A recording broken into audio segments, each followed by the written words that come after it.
Assalamualaikum warahmatullahi wabarakatuh. Halo, apa kabar adik-adik semuanya? Kembali lagi bersama Ibu Esti, masih dengan pelajaran yang sama, bahasa Indonesia. Pertemuan kedua kita di video pembelajaran ini, kita masih akan membahas materi yang sama seperti minggu lalu, yaitu iklan sarana komunikasi. Ya, pertemuan kedua kita ini, Ibu akan memberikan sedikit informasi mengenai materi, yaitu menemukan informasi dan pesan dalam iklan. Jadi informasi dan pesan yang ada di dalam sebuah iklan.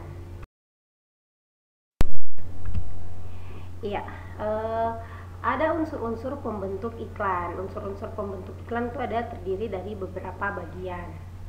Apa saja? Yang pertama ada sumber, media, pesan, penerima, efek, dan umpan balik. Jadi unsur-unsur pembentuk iklan itu kurang lebihnya ada 6, dan kita akan bahas satu persatu. Yang pertama, sumber. Apa sih itu sumber?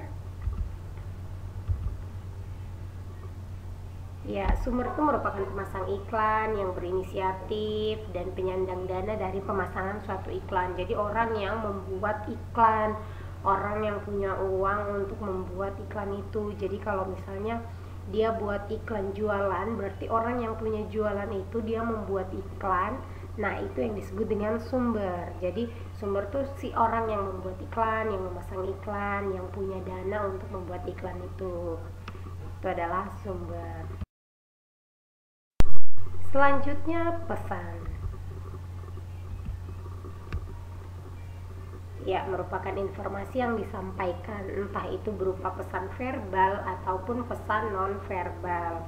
Ya, jadi di dalam setiap iklan itu pasti ada informasi yang terkandung di dalam yang ingin disampaikan kepada halayak ramai, entah itu berupa pesan verbal ataupun pesan non-verbal. Apa sih pesan verbal? Ya, pesan yang disampaikan baik secara lisan, secara kata-kata, ataupun secara tulisan. Kalau non-verbal itu secara bahasa tubuh, gerak tubuh, seperti itu. Kita lanjut. Yang ketiga adalah media.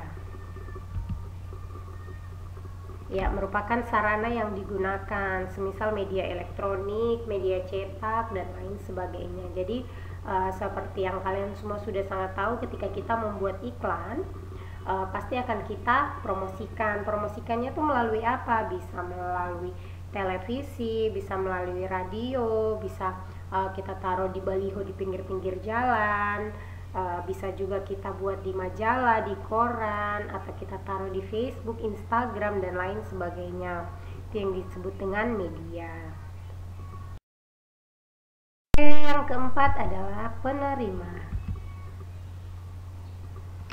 Ya, merupakan individu atau kelompok masyarakat yang menjadi sasaran atau objek iklan. Jadi ketika kita membuat iklan, kita punya sasaran nih, kita punya objek. Siapa sih yang akan kita jadikan sasaran atau kita jadikan objek dari iklan yang kita buat ini? Misalnya seperti iklan jualan, otomatis kita mencari ke masyarakat, atau misalnya iklan layanan masyarakat, pasti kita tujukan kepada siapa. Ketika kita membuat iklan pengumuman atau iklan lowongan pekerjaan, pasti kita punya sasaran siapa, di bagian apa yang kita inginkan, siapa yang kita butuhkan, seperti itu. Jadi penerima ini merupakan sasaran atau objek dari si pembuat iklan. Ya, selanjutnya adalah efek. Ya, ini adalah perubahan yang terjadi pada diri penerima, entah itu dalam perilaku, kebiasaan, pola pikir, pola hidup, dan lain sebagainya.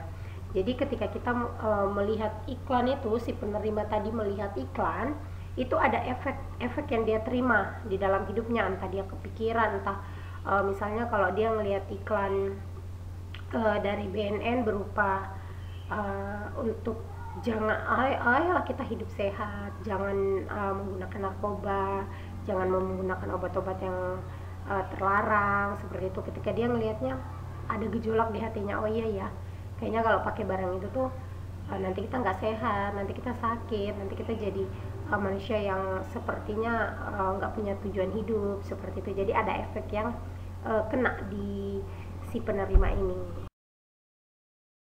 Ya, yang selanjutnya adalah umpan balik. Ini merupakan tanggapan, reaksi, atau respon yang dikehendaki dari penerima pesan, seperti membeli produk, melakukan sesuatu, dan lain sebagainya. Ya, hampir sama seperti efek tadi ya. Jadi ketika kita melihat, oh ini produknya ini bagus nih, kayak sabun Nuvo tadi, di tengah pandemi gini kita nih lagi banyak kuman, lagi banyak virus, setidaknya kita punya satu pencegahan, yaitu dengan apa? Sering mencuci tangan pakai sabun. Oke deh, kita beli. Ya, itu umpan balik ya, bentuk umpan balik ketika kita ngeliat iklan itu. Iya, ada nih umpan balik kita, yaitu kita membeli produknya. Ketika kita ngeliat iklan dari BNN tadi, oh ya, oke, saya harus hidup sehat, saya tidak boleh pakai narkoba. Gitu umpan baliknya. Jadi ada apa ya, yang tadi kita bahas dari awal, pesan yang disampaikan, terus kita dapat efeknya. Nah, umpan baliknya tuh dari diri kita, dari si penerima iklan tadi tuh ada seperti itu. Oke, kita lanjut. Nah, itu jenis iklan berdasarkan isinya. Ya, jadi ibu mau memberikan kalian sedikit informasi aja bahwa iklan itu ada beberapa jenis. Nah, seperti itu ya. Jadi yang pertama ada iklan perniagaan atau penawaran. Selanjutnya ada iklan pemberitahuan, iklan pelayanan masyarakat, dan iklan permintaan. Kita bahas satu-satu ya.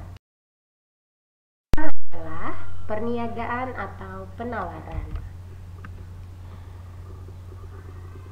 Iklan niaga atau yang biasa disebut juga iklan produk, ini adalah iklan yang bertujuan untuk mempromosikan, memperkenalkan, dan menawarkan produk. Jadi dari sebelum-sebelumnya juga ibu sudah bilang ya, kalau ada iklan niaga atau iklan penawaran atau iklan jualan yang sering kita dengar ya.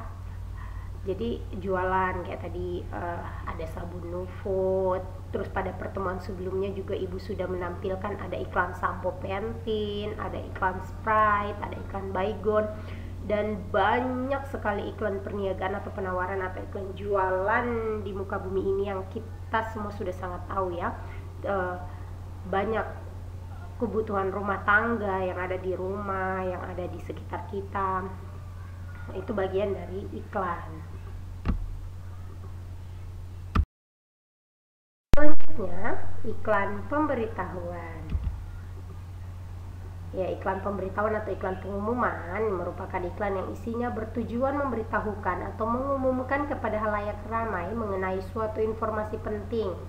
Iklan ini biasanya banyak dipasang di media cetak seperti koran atau di media sosial seperti itu ya. Contohnya itu ada iklan pengumuman reuni akbar. Misalnya kita ada acara reuni alumni dari satu sekolah gitu, dia mengadakan reuni seperti itu ya. Atau misalnya juga bisa seperti iklan pemberitahuan atau pengumuman orang hilang, ada orang mencari keluarganya yang hilang, seperti itu ya. Itu yang dinamakan dengan iklan pemberitahuan atau iklan pengumuman. Kita lanjut. Iklan pelayanan masyarakat. Ya, iklan layanan masyarakat, iklan ini berasal dari suatu instansi atau lembaga dengan bertujuan untuk mengedukasi atau memberikan informasi atau memberikan pelayanan kepada masyarakat tentang suatu isu atau topik tertentu. Jadi tadi ibu sudah kasih contoh di sebelumnya ya. Di sini ada BNN yang memberikan iklan keluarga hebat sehat tanpa narkoba. Ya, ini adalah iklan dari BNN. Ada juga dari Dinas Kesehatan tentang posyandu, memberikan vaksin dari anak baru lahir sampai dengan usia minimal 5 tahun, seperti itu ya. Jadi ini adalah contoh dari iklan layanan masyarakat. Ya, yang terakhir adalah iklan permintaan. Ya, iklan permintaan ini Contohnya kayak iklan lowongan kerja seperti itu ya. Jadi si pemilik perusahaan meminta kepada masyarakat yang saat ini belum bekerja untuk bergabung di tempat kerjanya atau perusahaannya, seperti itu. Ya, itu tadi materi singkat yang Ibu berikan kepada kalian tentang iklan. Jadi masih nyambung dengan materi kita di pertemuan pertama kemarin. Semoga materi singkat yang Ibu berikan ini bisa bermanfaat untuk kalian, bisa menambah sedikit wawasan kalian tentang iklan.